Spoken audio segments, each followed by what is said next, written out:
All right, now I'm recording on ScreenFlow, folks. Just remember, we're going ahead and crowd. Tom the Toy has gotten on his computer, so he'll be joining us in a minute. So, over the wire, and Tom, you will jump in a minute here. Over the wire is a place where you can practice skills to learn how to do cybersecurity. We've talked about this. I can't stress enough as we get started here. There are lots and lots of opportunities and jobs here if you enjoy doing this.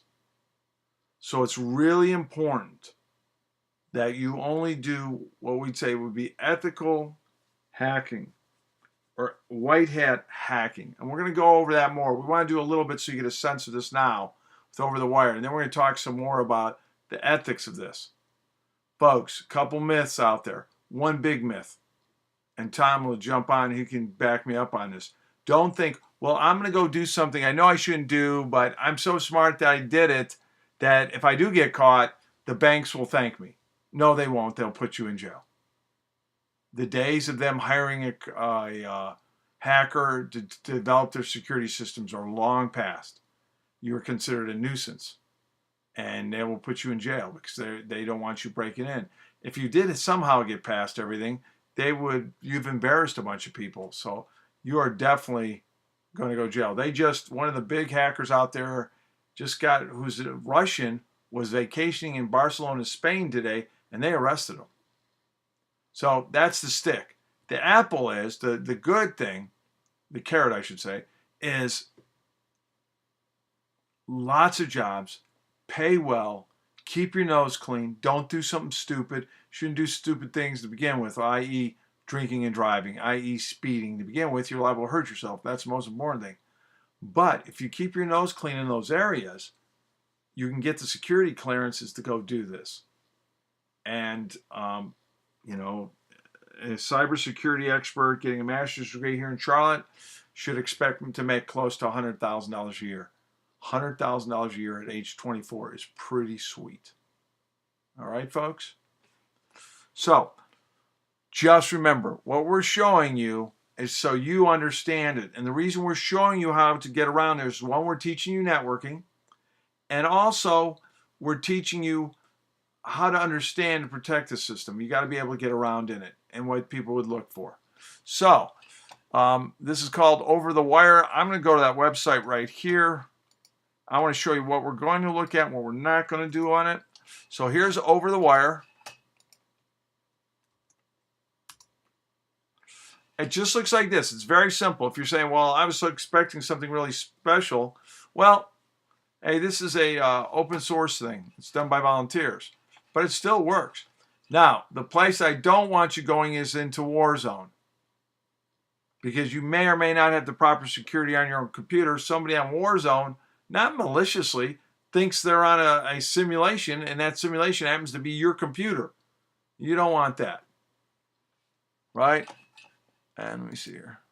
Tom's right there. Good.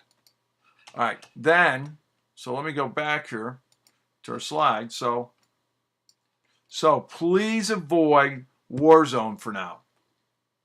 All right? Please avoid that. Is this recording? Yeah, good. I want to make sure it's recording.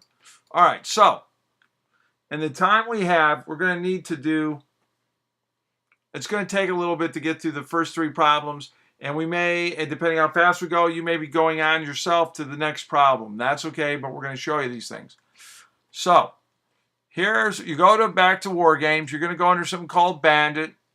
And if you look on the screen here, they want you to play Bandit first. No forgetting average. You go to a level and you beat it. And then you keep going up a level. There's 28 levels basically there. I know it says level 27, but you're starting at level 0.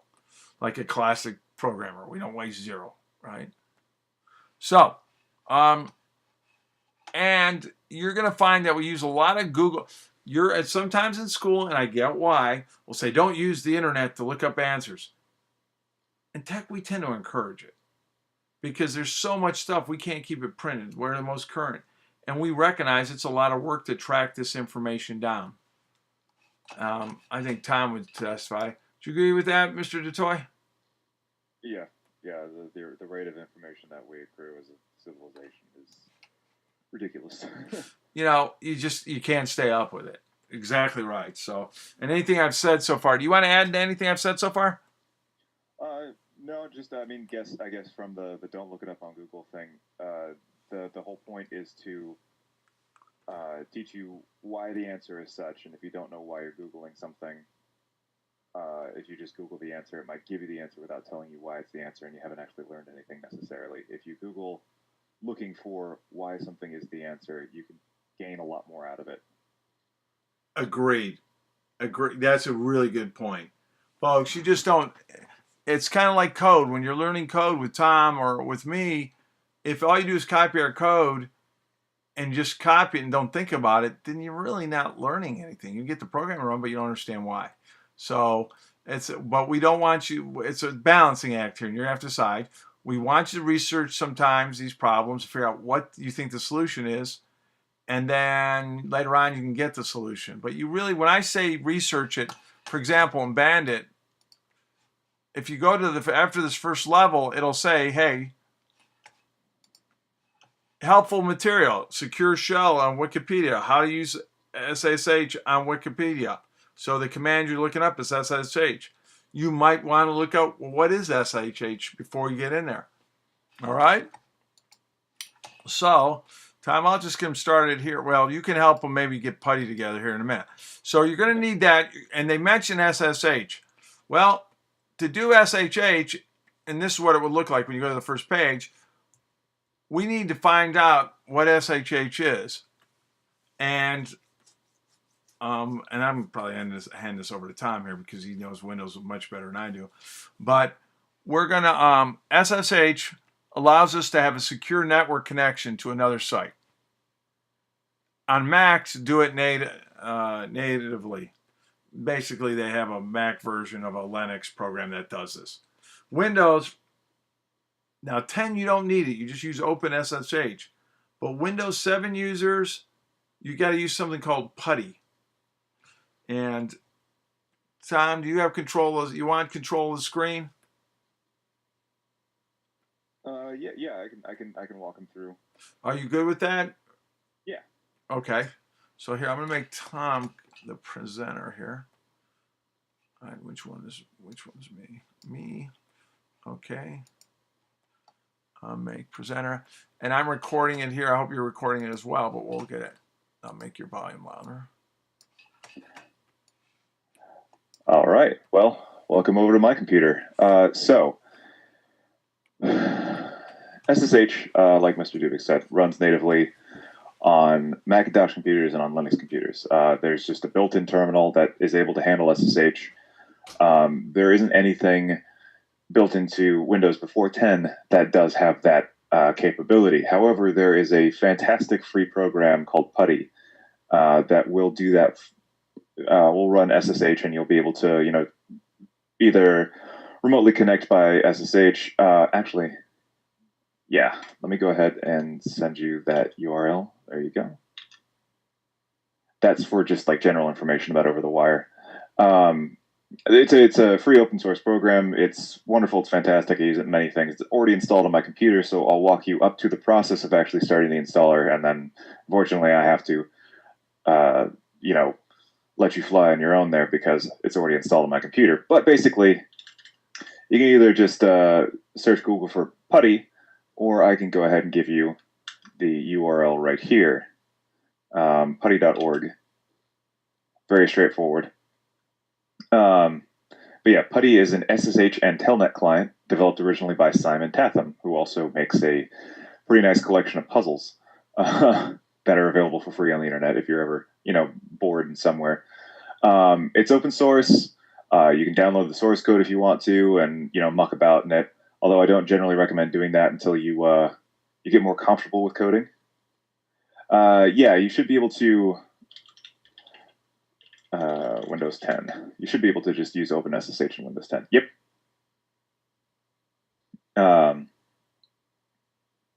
Yeah, there is a native SSH server in Windows 10.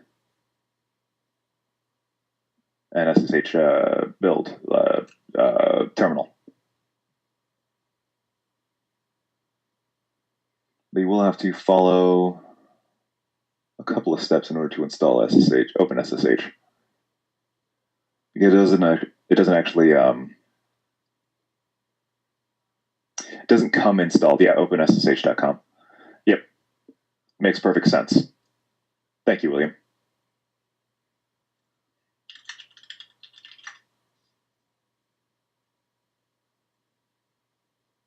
Okay, well, there you go. So in case you're running Windows 10,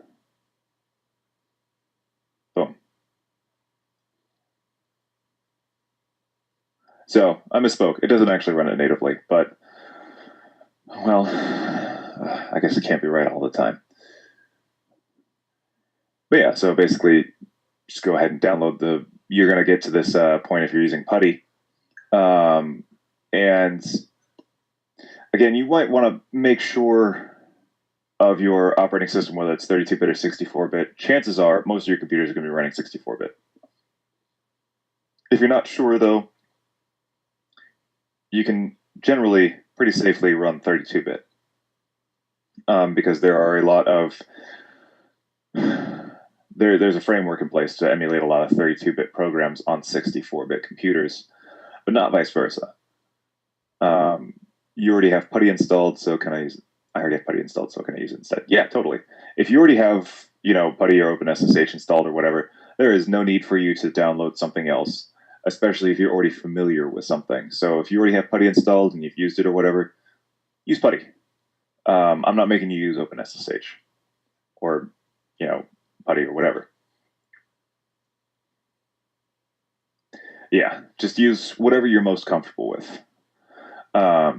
But go ahead and download the installer.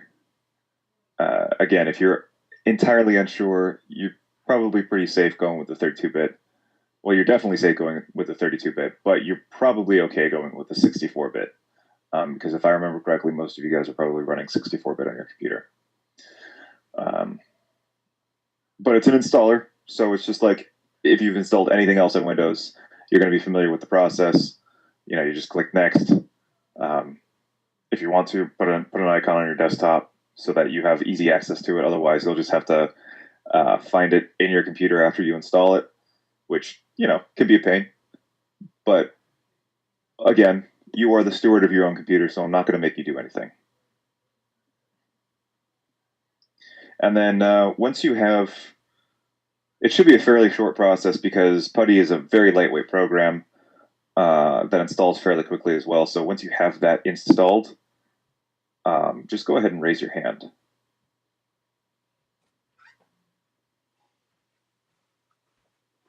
Okay, we got a couple of hands up so far. But yeah, I imagine it probably shouldn't take more than like 5-ish minutes to get it all done, just because, again, it's a very, very small program.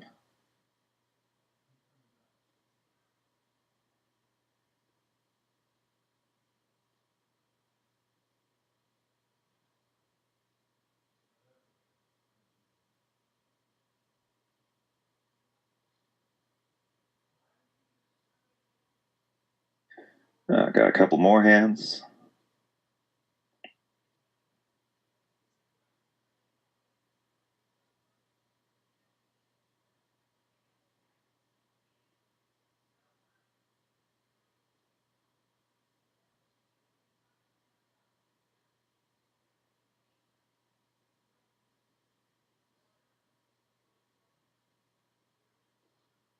Also raise your hand if you're running a Mac or a Linux computer, just because you already have a terminal.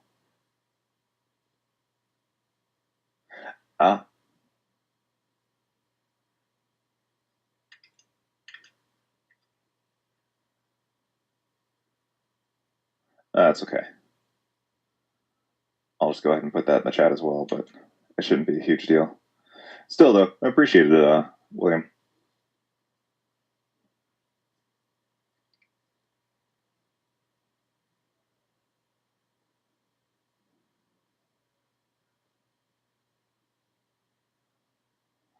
Just waiting on a couple more hands.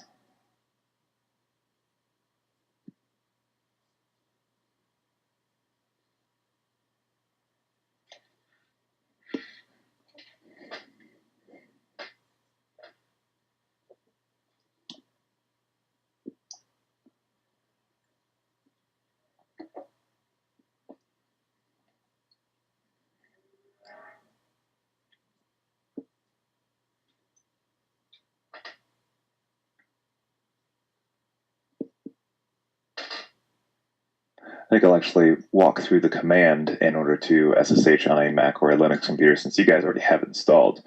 So obviously you're going to have to open up the terminal on your computer in order to be able to do this. If you're running a Macintosh computer, you can use the little magnifying glass icon in the upper right-hand corner. Just click on that and type in terminal, and it should bring you to the terminal application. For Linux, you can actually do a fairly similar thing. It's going to be in the upper left-hand corner, obviously, and you can find it in applications. Now, once you've gotten that open, the command you want is SSH. Really, it's as simple as that. That is the command in order to open a secure shell, which is what SSH is short for, to whatever you want to connect to. The thing is, that's not the entire command. You need to SSH into a specific location, right? You need to tell it what you're connected to. So it's SSH and then a space and then the address. And as we can see here under bandit level 0, they give you the host that you want to connect to, which is bandit.labs.overthewire.org. So the whole command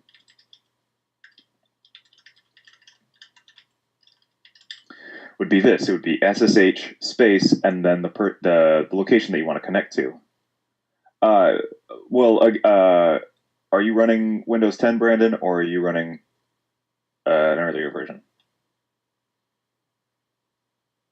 Windows 10? Okay, so the third link that I provided, thanks to William, is actually going to be OpenSSH. And you'll need to download that because even though it can run it easily, it doesn't come with it installed. So it'll take you here, and then you'll just need to download OpenSSH 7.5 P1-1, which is going to be the setup. Is it? All right, well, let's go ahead and walk through the process just in case. So I'm downloading it right now.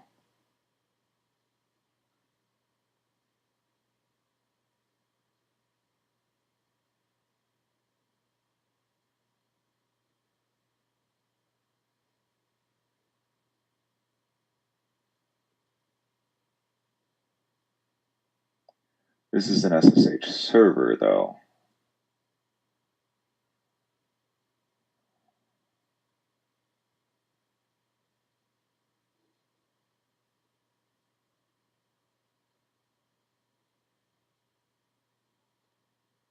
Well, let's just see what happens. All right, English. Next. I accept the terms. So we're just going to want the client. We can uncheck the server because we're not looking to allow remote connections. So you can just go ahead and uncheck that. If you want to later, you can go back and install the server by using the same installer, but we're just going to make sure that we have the client installing as well as the, we don't even really need the start menu shortcuts. So we can just install the client as well as the shared tools and hit next. It'll ask us to install it to a location. That's fine.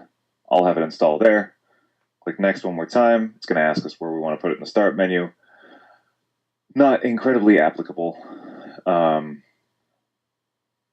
Windows 8 and 10. There is a start menu, but it's structured a little bit differently than what a lot of installers are anticipating. We'll hit next again, and boom, installed. The installer actually becomes a lot less confusing if you don't install the server, because then it'll ask you to set up the server and everything like that. Which we're not interested in doing. We just want the client. Yeah, the server makes it so that you can have other people connect to you securely, which, if that's what you need, that can be useful. If this is going to be like a basement server or something like that, yeah, there you go. That's probably why. If this was going to be like a basement server where you were going to, I don't know, do file hosting or like a Minecraft server or something like that, and you really wanted to SSH, you could definitely install the server so that you could control it remotely. However, in this case, we're just going to install the client, which makes it a much simpler install. And there we go. Now I have OpenSSH and Putty installed on my computer because it's always good to have options. So yes, those of you who are running on the Mac or Linux operating systems, Macintosh Linux operating systems. When you open up the terminal, this will be the command that you want. Now, those of you who are not and are using perhaps, well, you're going to be using either Putty or OpenSSH.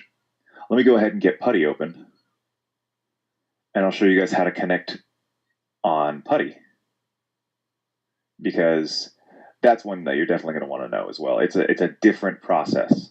So I'm going to go ahead and double click on Putty to open it up, and this is the Putty configuration window, which is the first thing that always opens every time you open up Putty. Look at it, it's beautiful.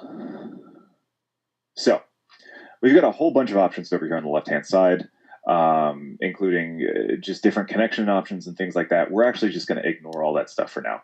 The first window that opens up, the session window, that's the one we're interested in, because that is going to be basically everything we need right now in order to get connected. Now let's walk through this window real quick. As you can see, it's basic options for your Putty session. Specify the destination that you want to connect to, host name or IP address, port. And then we've also got the saved sessions thing down here in case, this is great in case you use Putty all the time and you have some, whatever, telnet session or SSH session that you do on a regular basis. You can save the settings down here, just double click it to load it, and then it will automatically connect with all of those things, including the address and the type of connection and everything like that, because we have a few different types of connections up here. But we're interested in SSH. We're going to keep the port the same because that is a very common port for SSH connections. In fact, that is generally the default port for SSH connections, as port 22. So we're just going to keep it at port 22 because anybody who's who wants to have an SSH connection that's available for the internet, they're not trying to make other people's lives harder, so they're just going to keep it on port 22 as well. So it's a fairly safe bet. But I'm also interested in this host name right here. So you remember in this command, the command is SSH and then an address. Well, this address is the host name or IP address. It can also be an IP address if we wanted to. But this is considered the host name. So I guess what you can probably infer from that is we're going to connect to bandit.labs.overthewire.org. And as soon as you've entered that in, you can just click open and you'll get a new terminal window. Like so. Boom. We get a terminal window. We are now opening an SSH connection to Bandit Labs over the wire. I say opening because it's not entirely done yet. Like, the connection is open enough for it to ask for our credentials, that is to say our login and password. But we don't have, a completely established connection yet because we haven't proven to them that we're trustworthy, in essence. That's the other part of an SSH. This is considered part of the handshake, I suppose. There's one that goes on the computer end where the computers trade encryption keys and things like that. And then there's one that happens on the user end, if it's set up, where it asks for a username and password. And this is the step that we're at now. Yes, it gave me a message where you have to trust a host, says Jacob. This is true. This is part of the computer handshake because it's passing a certificate to your computer, and your computer is checking it against a certificate that you have for that location. Now, here's the rub. You've never connected to it before, so you do not have a certificate from them. So it's basically handing you a certificate, and your computer's like, I don't know what to do with this. And so it's deferring that decision to you. It's saying, hey, I've received an untrusted certificate. Are you sure you want to continue with this? And that's a good thing. Because, if you're not sure what you're connecting to, it's not generally a good idea to just accept certificates willy-nilly. Because what that means is that's basically, think of it like you're handing if you were living in an apartment or something like that, and you just had a whole bunch of keys printed.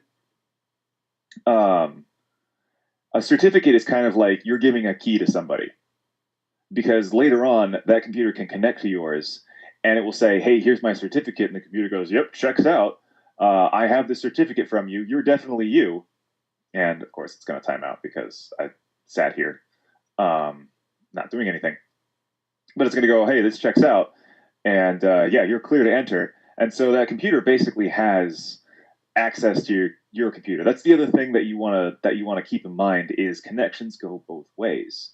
So if you accept a certificate from an outside source, you're telling your computer, I trust this connection. Your computer is likewise passing a certificate to them and saying, hey, this is who I am. And a lot of times they're just automatically set up to trust certificates, especially in this case.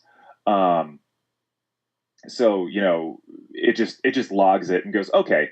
But what's happening there is it's saying, I'm receiving the certificate for the first time. This is what it is. Is it okay? For us, yes, because we know we're connecting to this Bandit Labs server. So you can go ahead and click yes, accept, or whatever the equivalent is.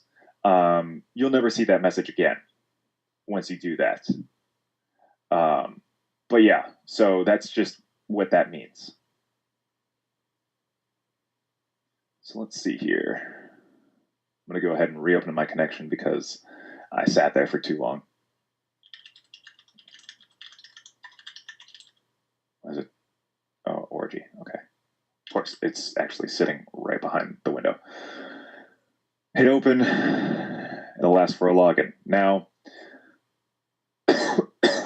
excuse me. I'm pulling all of this from this page here. Where's the chat box? There's the chat box.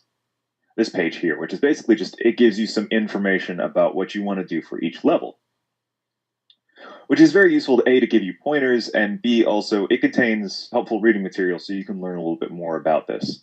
And these, you know, this is a very good way to like just sort of get practice at getting more comfortable with it. But it does say right here that the username and password that we want, that we need to use for both of these is Bandit0. So let me go ahead and do that. Bandit0, hit enter. This is the over-the-wire game server, more information, blah, blah, blah. Please note that Wargame usernames are no longer level X, but Wargame name X. It's, you can follow the link that I put into the chat box in order to get that information. It'll actually provide that information right there, for sure.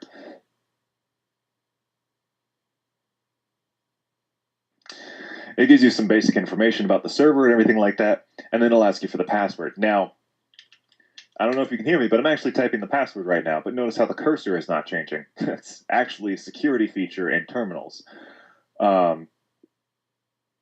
You want to give as little information as possible to, you know, maybe people who are looking over your shoulder and stuff like that. So for that reason, when you start to type, it doesn't look like anything's changing. But notice I hit enter, and hey, network access. Fantastic. So just keep that in mind. You know, your computer isn't freezing or anything like that. That is a security feature of the terminal in which it doesn't even show you typing in anything, even if it's just like asterisks.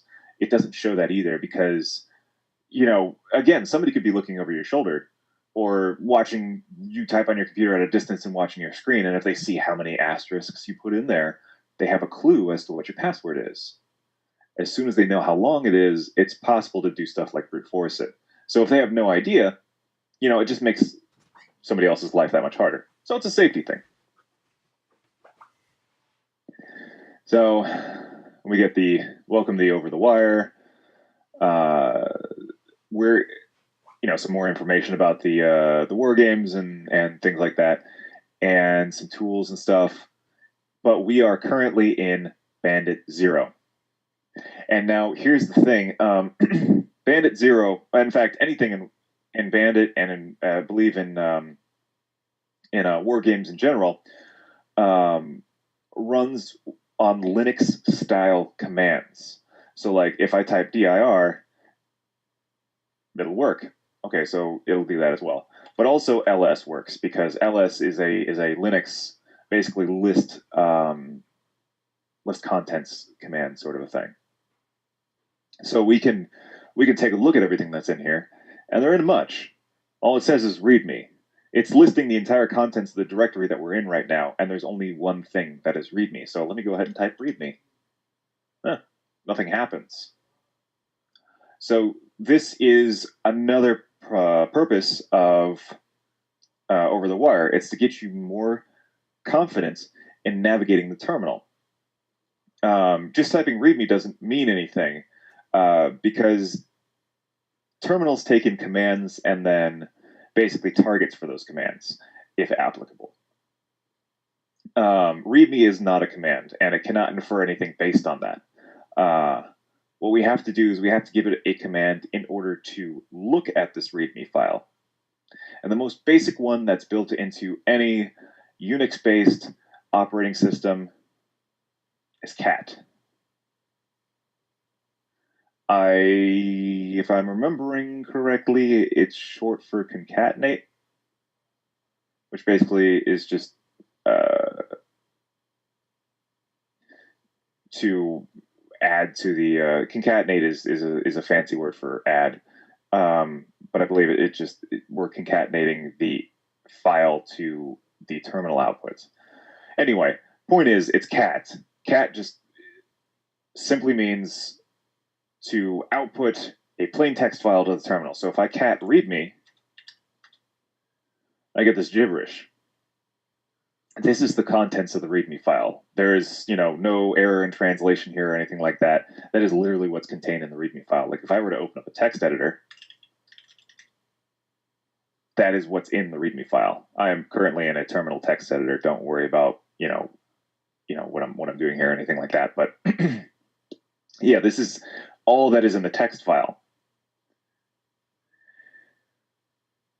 If you look at bandit level 0 to level 1, it gives you a clue as to what that is supposed to be. Actually, it basically tells you what that's supposed to be. This is the password in order to get into bandit 1. So in order to get into bandit 1, we would start a new SSH session. Our username would be bandit 1. And then this string of characters right here, this would be our password.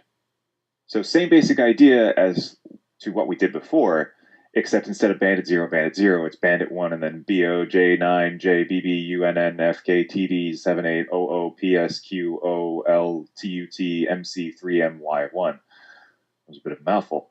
That would be our password. Also keep in mind that at least for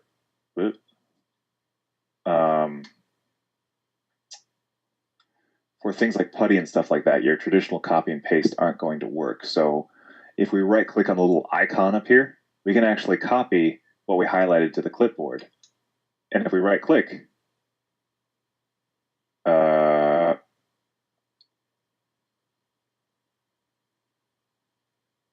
it looks like we're repeating the past commands. I thought that was supposed to be, anyway. So let me go ahead and I'll duplicate the session. That's just simply all I'm doing is I'm reconnecting to it. The more straightforward way is we can just reopen Putty, connect to bandit.labs.overthewire.org, and hit open. And then we can just start all over again, bandit 1, and then we can paste it, I believe, by right-clicking. No, we can't. I don't actually know what I have. Yeah, I have this whole terminal output on the clipboard. That's the problem. Is this not just whatever you highlighted? It's everything that was output to the terminal gets copied to the clipboard. However, if I just copy that part, right-click, hit enter, boom, I'm in. Right-click in Putty by default is paste. Paste whatever you have in your clipboard to where your cursor is. And now, as we can see over here, we're in bandit 1 at Melinda. That's how we know we've made it into bandit 1. Also, we didn't get the access denied like we did before. And that's basically how Over the Wire works. Each one is a set of puzzles that is meant to teach you about getting comfortable with the terminal, and also just a little bit that's sort of like lessons in computer security. You can think of it like that as well. Like Bandit 0's lesson is don't make your password the same thing as your login. Bandit 1's is don't store your password somewhere on your computer in a text file. Yeah, you can kind of think of it like that as well. But that's essentially how this works. And we could spend a little bit more time going over it on Wednesday as well, walking through some more of the lessons and stuff. Because there are definitely some good learning opportunities with Over the Wire, and it's actually pretty neat. But with that, it is 3 minutes till, and I do have to head off to my high school class to teach them as well, basically go through this as well with them. But I do want to also make sure that I give you guys some time for question and answer. So let me go ahead and do the poll questions, and then we can leave it open for question and answer time. And then we'll break it about a minute till, and we'll meet up again on Wednesday. Also, did you have any final notes there, Mr. Dubik?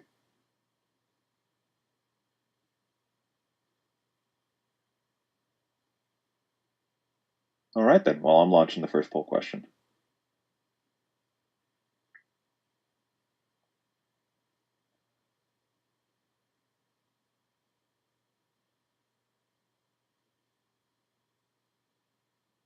All right, 86%, so 100%. All right. I know at some points I did go pretty fast. I didn't want it to be.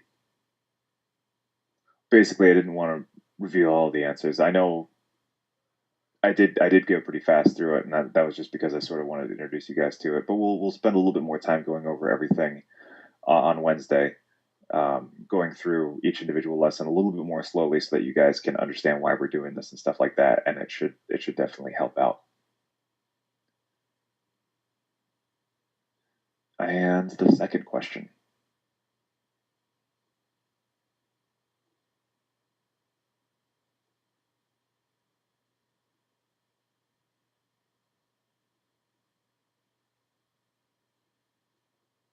All right, 86%. So 5, 4, 3, 2, 1. Closed. And it seems like for the most part you guys enjoyed it, which is excellent. So yeah, if you have any questions about anything, I'm here. Otherwise, you're more than welcome to head out. Have a wonderful couple of days, and we'll see you on Wednesday.